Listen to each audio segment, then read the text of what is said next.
আম্মা, রাত বাজে 12:42। আমি রাত্রেবেলা অনেক সময় তোমার বউর কথা বলি, তুমি কিন্তু সজাগ থাকো।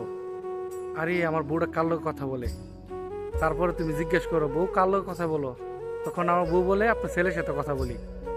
তুমি পাশের রুমে সজাগ থাকো। তুমি তো বুঝো আম্মা, কিন্তু অনেক প্রবাসীর বউ আছে গো আম্মা, জামাইয়ের লগে দিনও কথা বলতে পারে না, রাত্রে কথা বলতে পারে না।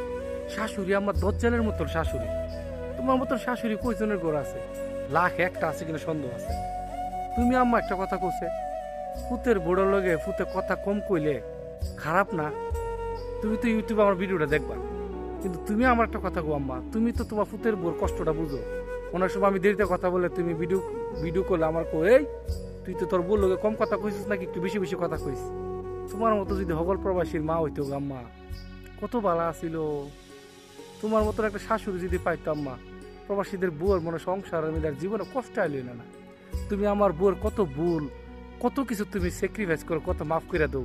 তুমি আমার কৌ কি জানো, মনে আছে কইছো যে পুত্রে তোর বুয়ার সবকিছু দলে তো সারাদিনই ঝগড়া হইতো, কত কিছু আমি ছেড়ে দিই।